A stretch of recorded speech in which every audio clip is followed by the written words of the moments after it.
In my former career, in another life, the smuggling trade meant dealing with cutthroat scoundrels who, charming as some may seem, would take any opportunity to leave me for dead. There were some good people, friends certainly, but often they would slide towards a greater share than their contribution really deserved. Yet with the mafia, whatever language they spoke, at least you know that it's a treacherous world from the outset. Look at it like this.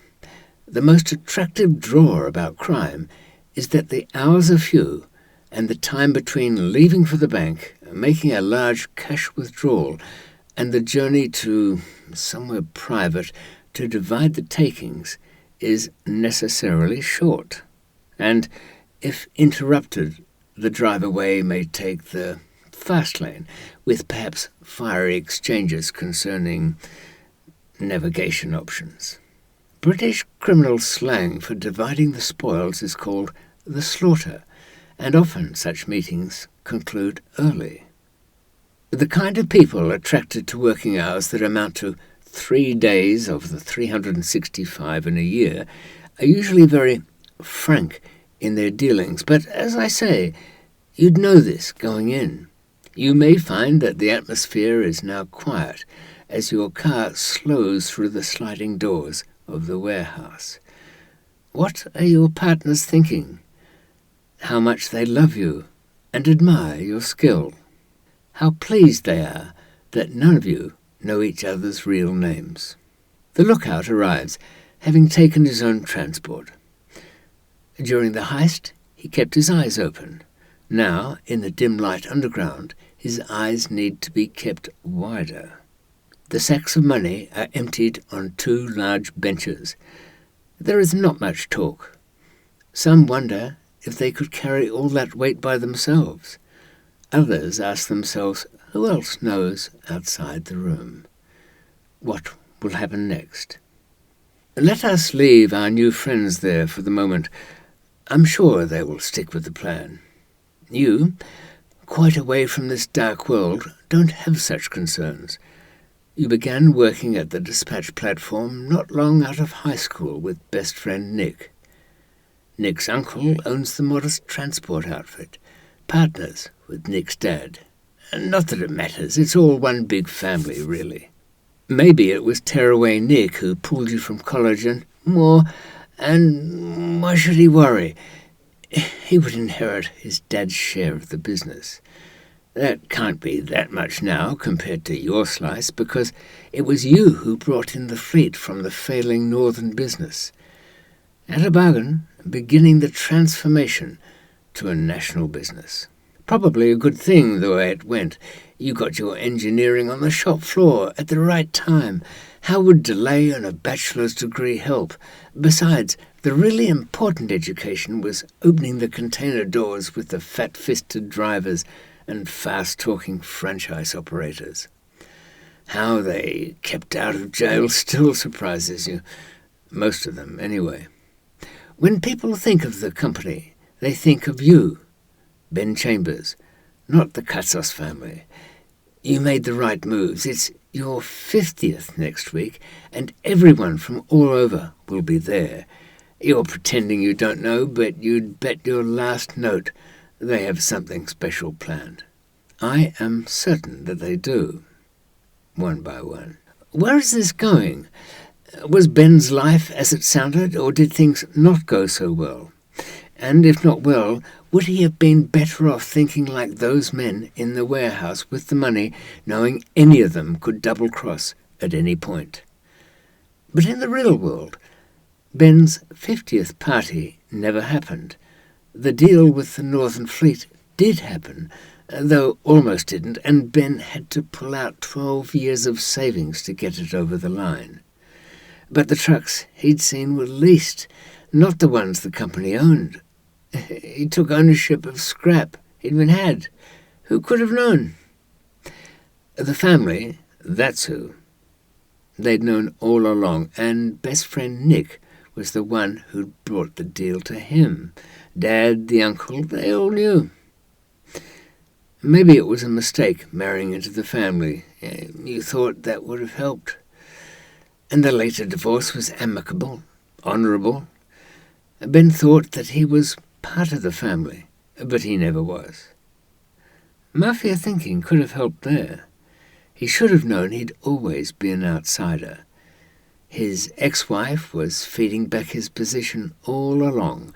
The Catzel shares are worth nothing, never part of the new acquisition by Northern Overnight Limited, as it's called now. If he wants to keep seeing the kids, he'll have to keep quiet. Ben had completely underestimated the ruthless deceptions of people he considered friends, betrayed and played since school days by his best friend, misunderstanding the mechanics of an old-school family, shocked by business tactics at the upper levels of civilized society, scared that the law would not help. So what you say? That's the way people behave. Yes, but he thought he knew his way around the playing field. He had a grip on the truckers, he thought. And the transport industry, he had them in a category, just above the guys who put up the scaffolding around your house. Ben, like most of us, couldn't resist making categories of civilized behaviour. The strata of ethics are quite artificial. It's really a modern invention. Of course, there are different levels, but he would have survived if he'd focused on what people did, not blinded by appearances. He made himself an exception to his own rules when it came to the family that ate him. With an ego punched up by a grip of the rough transport world, he thought the family would not treat him as an outsider to be stooged. Would it help to regard everyone as though they were a mafia family? No, but that's because mafia families do no one any good. They are parasitical, draining the life from all they touch, including each other. But here I am, making another stratum to make it simpler, and few things are simple. One thing to keep in mind, our big social brains have been formed around the village, the small tribe. That's a group of no more than 150.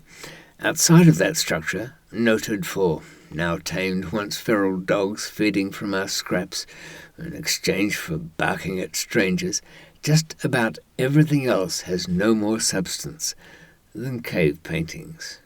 Let's look back in on that warehouse as we leave. The temporarily allied crew counting out their heist. As professional takedown artists do, they double-gloved their hands, donned clinging headcaps and cloth face masks. No absolute guarantee against DNA drops, but good enough for the limited time in the room. There was not much talk, as the 4 cash-counting machines on the table did the chattering. The lookout, the last man to arrive, returned to the table from the bathroom. The 5th man, slowly circling the tables, looked up to ask, "Did the spoiler get his cut?" The spoiler was the bank employee who had provided information on just the right day and the right time for the robbers to strike, for the maximum take. He was, by that contribution, entitled to a cut. Such civilians are often the spoilers, as employees are always suspected by police first, and universally agree to a reduced sentence in exchange for spilling everything they know about the gang. And there's invariably something from the inside man. The lookout, clearly a fellow with talents other than just looking, answered. He's been paid in full. 17 minutes later, and then 10 minutes apart, each man left the building, all but the last in small cars or vans. The last man had nothing to dispose of, so needed only a large suitcase on wheels. There was a lot of money on the table that day, and although more money is always better, none of the 6 turned on the others, although each certainly had the ability to devise a safe double-cross. Were they being noble? Was there some code among thieves? Not at all. Their behaviour was entirely pragmatic. By process of elimination, they had come to respect each other as reliable. This is a very rare thing. In 40 years of graduate mischief-making, I have met perhaps 6,000 passing criminals, free or on the run, jailed or underground, most talentless, unskilled desperados with little backbone, no imagination, and completely untrustworthy. Those, such as the crew in the warehouse, are extremely rare, and when found at all, need to be appreciated and kept, although that is not easy. They don't pay protection to police or to mobsters, and that can change the landscape, making them difficult to locate. I've been fortunate to have known 9. Despite what seems like praise, I never forget that with any interaction I must remain to them worth more alive than dead. Is it sensible for a legal businessman, company worker or civilian to look at everyone the same way?